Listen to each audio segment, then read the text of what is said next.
നമ്മൾക്ക് ഉള്ള വിശ്വാസത്തിൻ്റെ ഒരു കപ്പാസിറ്റി ഇല്ലേ, അത് പ്രധാനപ്പെട്ട വിഷയമാണ്.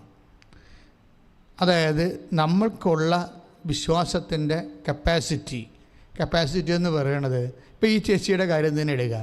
ചേച്ചിക്ക് എന്നാ പറ്റുക? ചേച്ചിക്ക് പെട്ടെന്ന് സെൻസായി എന്താണ് ഈ വിഷയത്തിൻ്റെ പരിഹാരം. അമ്മ ന്യൂസിലൻഡ് അമ്മ ന്യൂസിലൻഡിലോട്ട് ചെല്ലുമെന്നും ഇവളെ തന്നെ അമ്മ തന്നെ കൈക്ക് പിടിച്ച് ഇവളെ മാമോഗ്രാമിന് കൊണ്ടുപോകുമെന്നും ഈ സ്വന്തം ഈ പേഷ്യൻറ്റിൻ്റെ അമ്മയ്ക്ക് പെട്ടെന്നാണ് കിട്ടുന്നത്. ഇതിൻ്റെ കമ്മ്യൂണിക്കേഷൻ കിട്ടുന്നത് അത് അമ്മ കൊടുക്കുന്നതാണ്. അതെന്തുകൊണ്ടാണ് അങ്ങനെ കൊടുക്കണമെന്ന് ചോദിച്ചു കഴിഞ്ഞാൽ അതെല്ലാം ബിബ്ലിക്കലായിട്ടാണ് കൊടുക്കുന്നത്, അല്ലാതെ ഇതൊന്നും പുതിയ സംഭവങ്ങളല്ല. അതായത് ഞങ്ങൾ ആകട്ടെ ഇപ്പോൾ 1 കൊറിന്ത്യൻസിൻ്റെ 2:16 ഞങ്ങളാകട്ടെ യേശു ക്രിസ്തുവിൻ്റെ മനസ്സ് അറിയുന്നു. അങ്ങനെ ഒരു സംഭവം ഉണ്ടപ്പോൾ, അതായത് ഈശോയുടെ മനസ്സ് ഇല്ല എന്താണ് നമ്മളെക്കുറിച്ച് നടക്കണതെന്നുള്ളത് നമ്മൾക്കറിയാൻ പറ്റും. അല്ലെങ്കിൽ പിന്നെ വിശ്വാസം കൊണ്ടുനടത്തിന് എന്നാ കാര്യം ഇരിക്കണത്? ഓരോ മതങ്ങളിലും ഓരോരുത്തർ വിശ്വസിക്കുന്നത്. പക്ഷേ ക്രിസ്ത്യാനി ഇതിൻ്റെ അകത്തുള്ള കാമ്പ് മനസ്സിലാക്കണം. തൊണ്ട് മാത്രം മനസ്സിലായിട്ട് കാര്യമില്ല. അതായത് എന്തുകൊണ്ട് എങ്ങനെയാണ് യേശുക്രിസ്തുവിൻ്റെ മനസ്സ്. ഇപ്പം അമ്മ അവിടെ പോകുന്നതായിട്ട് പരിശുദ്ധാത്മാവ് ഇവരെ കാണിക്കും. എന്നിട്ട് ആ സെക്കൻഡ് ഇവളോട് പറയും, അമ്മ വരുന്നുണ്ട്, നിന്നെ കൊണ്ടുപോകാം മാമോഗ്രാമിലേക്ക്. ഇത് ഭയങ്കരമാണ് ശരിക്കും പറഞ്ഞാൽ. എന്നിട്ട് എന്തുകൊണ്ടാണ് ഇങ്ങനെ സംഭവിക്കുന്നത്? യേശുക്രിസ്തുവിൻ്റെ മനസ്സ് നമ്മൾ 1 കൊറിന്ത്യൻസിൻ്റെ 2:16 അനുസരിച്ച് നമ്മൾക്കറിയാൻ കഴിയണ എന്തുകൊണ്ടാണ്? അത് എന്താ കാരണം എന്ന് വെച്ച് കഴിഞ്ഞാൽ ഈ കർത്താവുമായി സംയോജിക്കുന്നവൻ. ഞാൻ ഇടയ്ക്ക് ദിവസങ്ങൾ പറയാറുണ്ട്, 1 കൊറിന്ത്യൻസ് 6:17 ഈ വചനമുള്ളത്. എന്താണ് വചനം? ആയിട്ട് പറഞ്ഞ് കർത്താവുമായി സംയോജിക്കുന്നവൻ അവനോടുകൂടെ ഏകാത്മാവായി തീരുന്നു. അപ്പോൾ കർത്താവിൻ്റെ ആത്മാവോടുകൂടി നമ്മുടെ ആത്മാവിന് സംയോജിക്കാൻ പറ്റും. വിശ്വാസത്തിൻ്റെ ഒരു കപ്പാസിറ്റി അതാണ്. വിശ്വസിക്കുന്നവർ വിശ്വാസം വെറുതെ ഉണ്ടാകത്തില്ല, അതിൻ്റെ കൂടെ ഭയങ്കര ദൈവസ്നേഹം ഉണ്ടാവും. ദൈവസ്നേഹം ഉണ്ടാകുമ്പോൾ ദൈവം എന്ന് പറഞ്ഞാൽ എന്താണ്? ദൈവം നമുക്കറിയാം. ഇപ്പോൾ യോഹന്നാൻ്റെ സുവിശേഷം 4:23 യോഹന്നാൻ 4:23 എന്താണ്? കർത്താവ് ആത്മാവാകുന്നു എന്നാണ്. ശരീരം ഇല്ലല്ലോ കർത്താവിന്. കർത്താവ് യോഹന്നാൻ 4:23 ദൈവം ആത്മാവാകുന്നു. അപ്പോൾ ആ ഒരു ബേസ്മെൻറ്റിൽ കർത്താവ് ആത്മാവാകുമ്പോൾ നമുക്ക് ഈ ശരീരം കൊണ്ട് നടക്കുന്ന ആൾക്കാർക്ക് ദൈവമായിട്ട് യോജിക്കാൻ പറ്റുമോ? ഒരു മുദ്രയുമായിട്ട് എങ്ങനെയാണ് യോജിക്കണത്? അതുകൊണ്ട് എന്നാ ചെയ്തിരിക്കണത്? നമ്മളുടെ വിശ്വാസം നമ്മൾക്ക് പരിശുദ്ധാത്മാവിനെ തരും. അവിടെയാണ് നമ്മൾ രക്ഷപ്പെടുന്നത്. പരിശുദ്ധാത്മാവിനെ തരും. ഇപ്പോൾ ഉദാഹരണത്തിന് റോമ 5:5 എന്താ പറയണത്? നമ്മൾ ചിന്തിയിരിക്കുന്ന പരിശുദ്ധാത്മാവിനാൽ. Praise the Lord. ഒന്നേറ്റ് പറഞ്ഞ് നമ്മിൽ. റോമ 5:5 നമ്മൾ ചിന്തിയിരിക്കുന്ന പരിശുദ്ധാത്മാവിനാൽ ദൈവത്തിന്റെ സ്നേഹം എന്തെന്ന് നമ്മൾ അറിയുന്നു. അപ്പോഴേ നമ്മൾ വിശ്വസിക്കുമ്പോൾ നമുക്ക് എന്താ കിട്ടണത്? വിശ്വാസത്തിൻ്റെ ബലം പോലെ നമ്മൾക്ക് പരിശുദ്ധാത്മാവിനെ കിട്ടും, അല്ലേ? എന്നിട്ട് ദൈവമാകുന്ന ആത്മാവിനോട് നമ്മളിലുള്ള പരിശുദ്ധാത്മാവ് സംഗമിക്കും. അതാണ് പൗലോസ് പറയണത്, കർത്താവുമായി യോജിക്കുന്നവൻ. എന്താ പറ്റും? അവനോടുകൂടെ ഏകാത്മാവായി തീരും. അപ്പോഴെന്നാ സംഭവിക്കണത്? 1 കൊറിന്ത്യൻസ് 2:16 സംഭവിക്കും. എന്താണ്? ഞങ്ങളാകട്ടെ യേശുക്രിസ്തുവിൻ്റെ മനസ്സിലുള്ളത് അറിയുന്നു. അപ്പോൾ ഈ അയാൻകുടി അന്നച്ചിച്ച് എന്താ?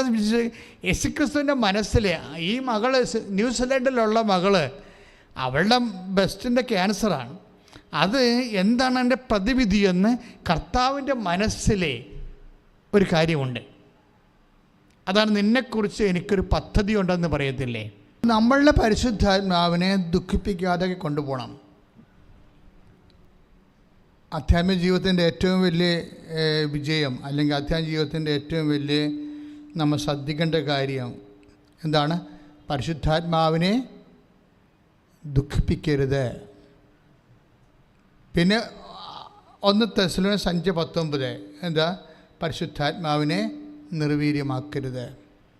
അപ്പോൾ ദുഃഖിപ്പിക്കുക എന്ന് വെച്ചാൽ വ്യക്തിയാണ് പരിശുദ്ധാത്മാവ്, നിർവീര്യമാക്കുക എന്ന് വെച്ചാൽ ശക്തിയാണ് പരിശുദ്ധാത്മാവ്. അപ്പോൾ വളരെ ജാഗ്രതയോടെ ജീവിക്കുന്ന വ്യക്തികളെ സംബന്ധിച്ചിടത്തോളം കർത്താവുമായിട്ടുള്ള സംയോഗം, അതിലൂടെ ദൈവത്തിൻ്റെ മനസ്സിൽ എന്താണെന്നുള്ളത് നമുക്കറിയാൻ പറ്റും. ഉടമ്പടി നമുക്ക് നൽകുന്ന ഏറ്റവും വലിയൊരു അനുഗ്രഹമാണ് കർത്താവുമായിട്ടുള്ള അടുപ്പം. ഇതുകൊണ്ടാണ് ഇവർ ഇത്രയും കട്ടൻ്റെഡായിട്ട് പറയണത്. ഒരു കുഴപ്പമില്ല മോളെ, ഒരു കുഴപ്പമില്ല, നിന്നെ കാണാൻ ഒരാൾ വരും. അതെന്താണ്? അത് ഈശോയുടെ മനസ്സിലുള്ള സത്യമാണ്. ആ ഈശോയുടെ മനസ്സിലുള്ള സത്യം അപ്ലോഡ് ചെയ്ത് കൊടുത്തിരിക്കുകയാണ്. എൻ്റെ മക്കളെ, ഈ ഒരു സാധ്യതയിലേക്ക് നമ്മൾ വളരണം. ഒന്ന് പ്രാർത്ഥിച്ചേ. കർത്താവായ ദൈവമേ, ഉടമ്പടി എടുത്തു കഴിഞ്ഞപ്പോൾ ഇതുപോലെയുള്ള ദൈവ മനസ്സിന്റെ രഹസ്യങ്ങൾ അറിയാനുള്ള വലിയ ബോധ്യത്തിലേക്ക് എന്നെ വളർത്തണമേ. ശ്രദ്ധിക്കട്ടെ.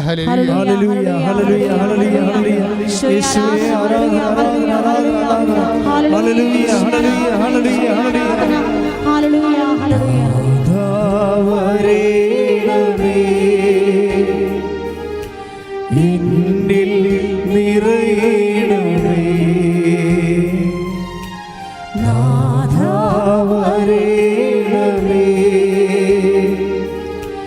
എന്നിൽ നിറയണമേ. എൻ ഭാവിയും സ്വപ്നങ്ങളും തിരുക്കൈകളിലേക്കിടുന്നു. എൻ ഭാവിയും സ്വപ്നങ്ങളും തിരുക്കൈകളിലേക്കിടുന്നു. എൻ്റെ ഭീതിയും എൻ്റെ ആശങ്കയും തിരുപാദത്തിൽ അർപ്പിക്കുന്നു. എൻ്റെ ഭീതിയും എൻ്റെ ആശങ്കയും തിരുപാദത്തിൽ അർപ്പിക്കുന്നു. നാഥാ വരേണമേ,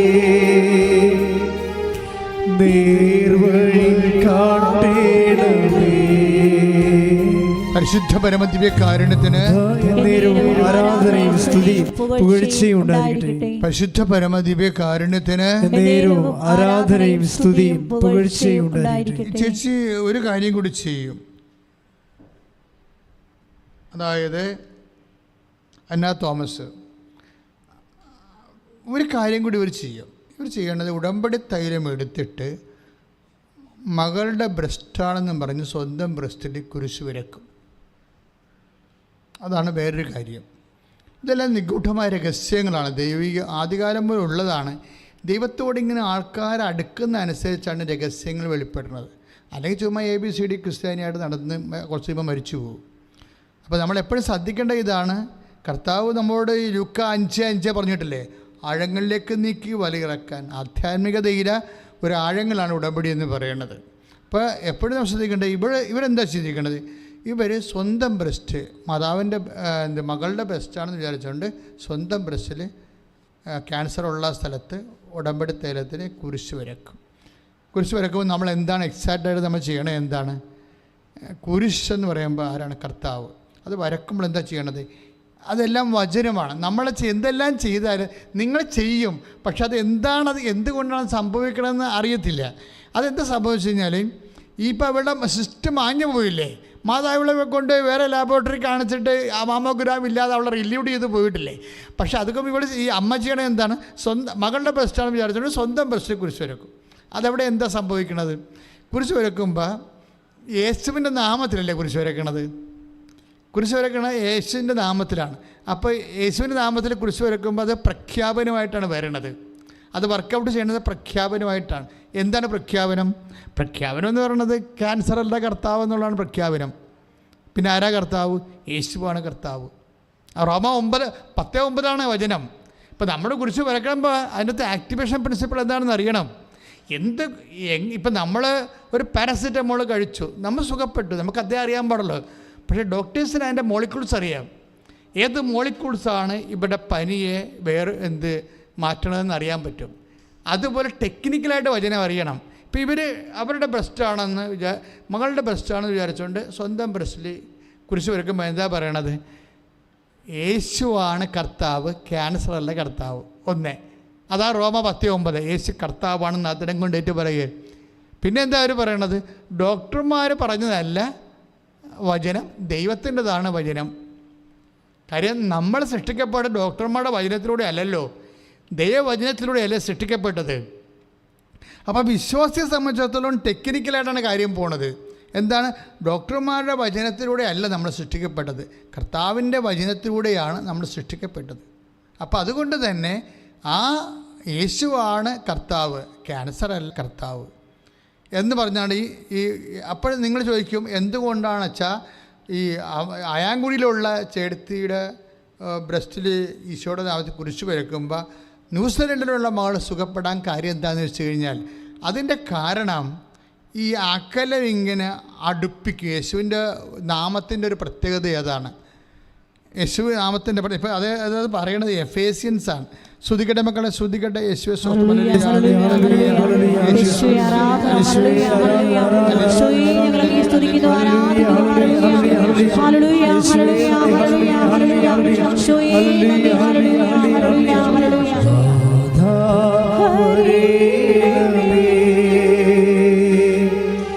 സൗഖ്യം തരേണമേ,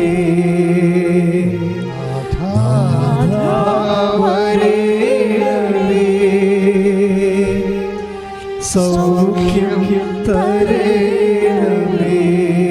പരിശുദ്ധ പരമദിവ്യകാരുണ്യത്തിന് നേരവും ആരാധനയും സ്തുതിയും പുകഴ്ചയും ഉണ്ടായിരിക്കട്ടെ.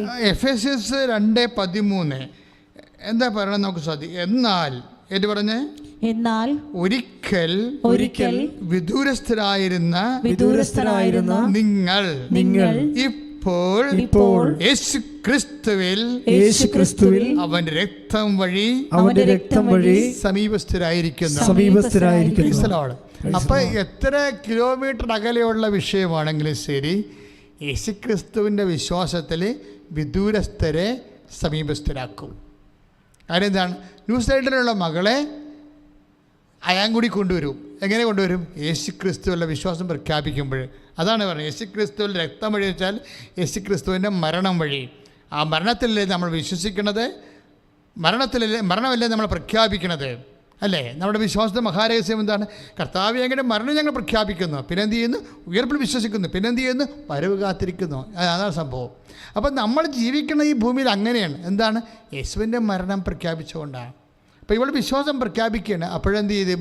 വിദൂരസ്ഥരെ സമീപസ്ഥരാകും. പ്രാർത്ഥിക്കുക. കർത്താവായ ദൈവമേ, എൻ്റെ ജീവിതത്തിലും എല്ലാ ദേശങ്ങളിലേക്കും ജില്ലകളിലേക്കും സംസ്ഥാനങ്ങളിലേക്കും രാജ്യങ്ങളിലേക്കും അകന്നു പോയിരിക്കുന്ന എൻ്റെ കൂടപ്പിറപ്പുകളെ എൻ്റെ വീട്ടിൽ കൊണ്ടുവരുവാനും യേശുക്രിസ്തുവിലെ അവരുമായി സമീപസ്ഥമായ ആത്മബന്ധത്തിന്റെ അഭിഷേകം എനിക്ക് നൽകണമേ.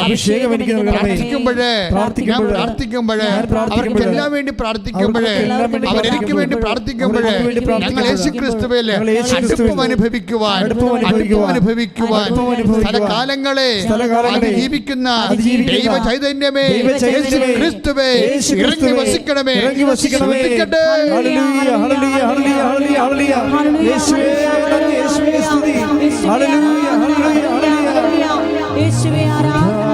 വരേണമേ എന്നിൽ നിറയണമേ നാഥ, വരേണമേ എന്നിൽ നിറയണമേ. ഇതിപ്പോൾ സ്ഥലത്തിൻ്റെ ഒരു വിഷയമാണ് പറഞ്ഞിരിക്കുന്നത് അല്ലേ? സ്ഥലത്തിൻ്റെ വിഷയം. ഇനി ഇവരുടെ ജീവിതത്തിൽ വേറൊരു വിഷയമുണ്ട്. ഈ മകളുടെ കാര്യം, ഈ സൗഖ്യപ്പെട്ട മകളില്ലേ, ആ മകൾക്ക് അവിടുത്തെ ഒരു സിറ്റുവേഷൻ അനുസരിച്ച് കൊണ്ട് PR-ന് 1 വർഷമെടുക്കും PR കിട്ടാൻ. ഈ PR ഉടമ്പടി കഴിയുമ്പോൾ 1 വർഷമെടുത്ത് പെർമനൻ്റ് റെസിഡൻസ് കിട്ടേണ്ട ആൾക്ക് 29 ദിവസം കൊണ്ട് പെർമനൻ്റ് റെസിഡൻസ് കിട്ടാം. അതായത് 1 വർഷമാണ് സാധാരണ എടുക്കുന്നത്, ചിലർ 2 വർഷം വരെ എടുക്കുന്നുണ്ട്. അപ്പോൾ അത്രയും സമയം എടുക്കുമ്പോൾ ഉടമ്പടി കഴിയുമ്പോൾ 29 ദിവസം, 1 മാസം പോലും എടുക്കുന്നില്ല, 29 ദിവസം കൊണ്ട് ഈ PR കിട്ടും. എന്ന് വെച്ച് കഴിഞ്ഞാൽ നേരത്തെ നമ്മളെന്താ പറഞ്ഞത്, സ്ഥലം സ്വിറ്റ്സർലൻഡും അയാങ്കുടിയുമുള്ള സ്ഥലത്തിൻ്റെ ഒരു അകലമുണ്ട്. ആ അകലം ഇങ്ങനെ ഉടമ്പടി കുറക്കും. പിന്നെ എന്തു ചെയ്യും, സമയത്തിൻ്റെ ദൂരവും കുറക്കും. 1 വർഷം എന്നുള്ളത് വെറും 29 ദിവസമായിട്ട് കുറച്ചുകൊണ്ട് വരും. ഇതെന്തുകൊണ്ടാണ് ഇങ്ങനെ കുറക്കണമെന്ന് ചോദിച്ചു കഴിഞ്ഞാൽ ഉടമ്പടിയുടെ ഫോർമുല അങ്ങനെയാണ്. കനാല കല്യാണ വേദിയിൽ ഈശോ എന്താ പറയണത്, എനിക്ക് നിനക്ക് എന്ത്, എൻ്റെ സമയം ഇനിയും സമാഗതമായിട്ടില്ലല്ലോ. അപ്പോൾ എന്താണ് അമ്മ പറയണത്, ആകാത്ത സമയം ആക്കിയെടുക്കാൻ അമ്മ എന്താ പറയണത്, അവൻ പറയണ പോലെ ചെയ്യാൻ, ഉടമ്പടി ചെയ്യാനാണ് പറയണത്. അത് ഉടമ്പടിയില്ല, അവൻ പറയണ പോലെ എന്താ ചെയ്യണത്, അവൻ പറയണ ഉടമ്പടി എന്താ അമ്മ ചെയ്യണത്, ഈശോ പറഞ്ഞ പോലെ ജീവിച്ചോളാമെന്ന് നമ്മൾ പറയുകയാണ്. അപ്പോഴെന്താ, ആകാത്ത സമയം ആകെ എടുക്കും. 1 കൊല്ലം PR-ന് വേണ്ടിയുള്ളത് 29 ദിവസമായിട്ട് കുറച്ച് കൊടുക്കും. അതെന്താ വെച്ചാൽ ഇതെല്ലാം എൻ്റെ ലോഞ്ചിങ് പാഡ്. ഇത് ലോഞ്ചിങ് പാഡ് എന്ന് പറയുന്നത് ഈ ഗ്രേറ്റ് മദറാണ്, ഈ അന്ന തോമസ് എന്ന് പറഞ്ഞ ആളാണ്. ഇവരാണിത് മോഡുലേറ്റ് ചെയ്യണത് മുഴുവനും. അതായത് ഉടമ്പടി എടുക്കുന്നയാൾ പക്ക പെർഫെക്റ്റ് ആണെങ്കിൽ ഈ വിഷയങ്ങളുടെ എല്ലാം ഇതുപോലെ സ്ഥലമില്ല, അവിടെ കാലമില്ല, എല്ലാത്തിനും എന്നെ കൺസൈസ് കൊണ്ടുവരും. ചില ആൾക്കാർക്ക് എന്താ കുഴപ്പമെന്ന് പറഞ്ഞാൽ സ്ഥിരതയില്ലാത്ത വിശ്വാസമാണ്. ഒക്കുമായിരിക്കും, കൊടുത്താൽ കൊള്ളാം, കിട്ടിയാൽ ഊട്ടി, പോയാൽ ചട്ടി, ഇങ്ങനെ വാദപ്പന് വിശ്വാസക്കാരുണ്ട്. അവർക്കാണ് ഈ സാധനം ഇത് വർക്ക് ചെയ്യാത്തതിൻ്റെ കാരണം. എന്താ കാര്യത്തിൽ കഴിഞ്ഞാൽ ഇതിന് വേണ്ടത് സാധാരണ വിശ്വാസം പോരാ. എന്ത് വേണം, ഗ്യാരൻറ്റീഡ് ഫെയ്ത്ത് വേണം. ഗ്യാരൻറ്റീഡ് ഫെയ്ത്ത് എന്ന് വെച്ച് കഴിഞ്ഞാൽ ദൈവത്തിന് ഈ വിശ്വാസം, ഈ ഇപ്പോൾ മുക്കുപണ്ടവും സ്വർണവും തമ്മിൽ എന്താ വ്യത്യാസം, മുക്കുപണ്ടവും സ്വർണവും തമ്മിൽ എന്താ വ്യത്യാസം, ഉരച്ച് നോക്കുമ്പോൾ സ്വർണത്തിൻ്റെ മാറ്റ് ഒരിക്കലും കുറയത്തില്ല. അപ്പോൾ ഈ വിശ്വാസത്തിൽ തന്നെ മാറ്റ് കുറയാത്ത വിശ്വാസമുണ്ട്. അതായത് സ്ഥിരമായിട്ട് എല്ലാ സമയത്തും ഒരേ മൂല്യം, എല്ലാ സമയത്തും ഒരേ മൂല്യമാണ്. അതാണ് സ്ഥിരതയുള്ള വിശ്വാസം എന്ന് പറയണത്. ഈ സ്ഥിരതയുള്ള വിശ്വാസത്തിനാണ് ഇതുപോലെ പർച്ചേസിങ് കപ്പാസിറ്റി ഉള്ളത്. സ്ഥിരതയുള്ള വിശ്വാസം, സാധാരണ ലളിത വിശ്വാസമുണ്ട് ആൾക്കാർക്കൊക്കെ ഉള്ളത്. 80% ലളിതമായ വിശ്വാസമാണ്, ലളിതമായ വിശ്വാസം. അപ്പം മറ്റേ ആളെ കണ്ടില്ലേ, ആ 9:22 മർക്കോസിൻ്റെ സുവിശേഷം 9:22 അപസ്മാരോഗിയുടെ അപ്പൻ ഈശോയോട് പറയാൻ എന്താണ്, ഇത് എൻ്റെ മകൻ തീയിലും വെള്ളത്തിലും വീഴുകയാണ്, അപസ്മാരം ബാധിച്ച്. അപ്പോൾ ഞാൻ നിൻ്റെ ശിഷ്യന്മാരത് വരെ കൊണ്ടുവന്നു, അവർക്ക് ഒന്നും കഴിഞ്ഞില്ല, നിനക്ക് എന്തെങ്കിലും കഴിയുമെങ്കിൽ എന്നോട് കരുണ തോന്നിക്കണം. അതാണ് ഈ ABCD വിശ്വാസം എന്ന് പറയുന്നത്. എന്താണ് ലളിത വിശ്വാസം? എന്താ അവിടെ എന്താ പറഞ്ഞ മർക്കോസ് 9:22 നിനക്ക് എന്തെങ്കിലും കഴിയുമെങ്കിൽ എൻ്റെ മകനെ സുഖപ്പെടുത്തണമേ. അപ്പോൾ അവിടെ കർത്താവിലുള്ള വിശ്വാസം അയാൾ അത്രയ്ക്ക് കട്ടറായിട്ട് പ്രഖ്യാപിക്കണില്ല. അതുകൊണ്ട് കർത്താവ് അത് റിമാർക്ക് ചെയ്ത് കർത്താവ് അയാളോട് ചോദിച്ചു, കഴിയുമെങ്കിലെന്നോ എന്നാണ്, കഴിയുമെങ്കിലെന്നോ വിശ്വസിക്കുന്നവനെ എല്ലാം സാധിക്കും. അപ്പോഴാ മനുഷ്യൻ 9:24 മർക്കോസിൻ്റെ സുവിശേഷം 9:24 എന്താ പറയണത്, കർത്താവേ അബദ്ധം പറ്റിയതാണ്, എനിക്ക് ഇങ്ങനെ ഒന്നും പരിചയമില്ല, അവിശ്വാസിയാണ്, ഇപ്പം എൻ്റെ അവിശ്വാസം പരിഹരിക്കണം. നീ പറയണ പറയും ഞാനൊക്കെ എത്ര കൊണ്ട് വലിയ അവിശ്വാസിയൊന്നുമല്ല, അവിശ്വാസിയാണ്. അതാണ് 9:24 അയാൾ പട്ടാങ്കി പറയുന്നുണ്ട് കർത്താവേ എൻ്റെ അവിശ്വാസം പരിഹരിക്കണം, എന്നെ രക്ഷിക്കണം. പക്ഷേ അത് അയാൾ ഒരു മാന്യതയോട് സംസാരിച്ചത് കൊണ്ട് രക്ഷപ്പെട്ട്. അപ്പോൾ ഈശോ പറഞ്ഞു, നീ പൊയ്ക്കൊള്ളുക, നീ വിചാരിച്ചത് നിനക്ക് സംഭവിക്കുമെന്ന് പറയും. കാര്യം എന്താ, അയാളുടെ അവിശ്വാസം അയാൾ ഏറ്റുപറഞ്ഞു. ഈ വിശ്വാസം അല്പം പമ്മി നിൽക്കണമെങ്കിലും നിങ്ങളത് സത്യം മനസ്സിലാക്കി ഏറ്റുപറയുകയാണെങ്കിലേ, അല്ലാതെ നിങ്ങൾ ദൈവമായിട്ട് തർക്കുക, പിന്നെ വിശ്വാസം കൊണ്ടാണ് ജീവിക്കണത്, വിലയെടുത്തിട്ടല്ലേ ജീവിക്കണത്. ഇങ്ങനെ ചില കോമരങ്ങളുണ്ട് നാട്ടിൽ, വീട്ടിലുണ്ടാവും പിശാചുകൾ. അതായത് വിശ്വാസം കൊണ്ടാണ് ജീവിക്കണത്, മനുഷ്യൻ വിലയെടുത്തിട്ടല്ലേ ജീവിക്കണത് എന്ന് വിഡ്ഢിയാന്മാർ പറയും. അപ്പോഴേ എന്താ പ്രശ്നം വെച്ചാൽ അവനൊക്കെ ഈ ജന്മത്തിൽ ദൈവത്തിൻ്റെ ഒരനുഭവം ഉണ്ടാകത്തില്ല. എന്താ കാര്യം? ഇതൊക്കെ ഈശോ ഭയങ്കരമായിട്ട് വില കൊടുത്തിരിക്കുന്ന സംഭവമല്ലേ. ഒന്ന് ശ്രദ്ധിക്കട്ടെ, ശ്രദ്ധിക്കട്ടെ. ഹല്ലേലൂയ. യേശു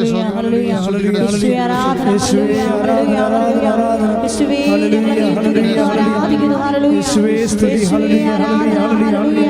ഹല്ലേലൂയ.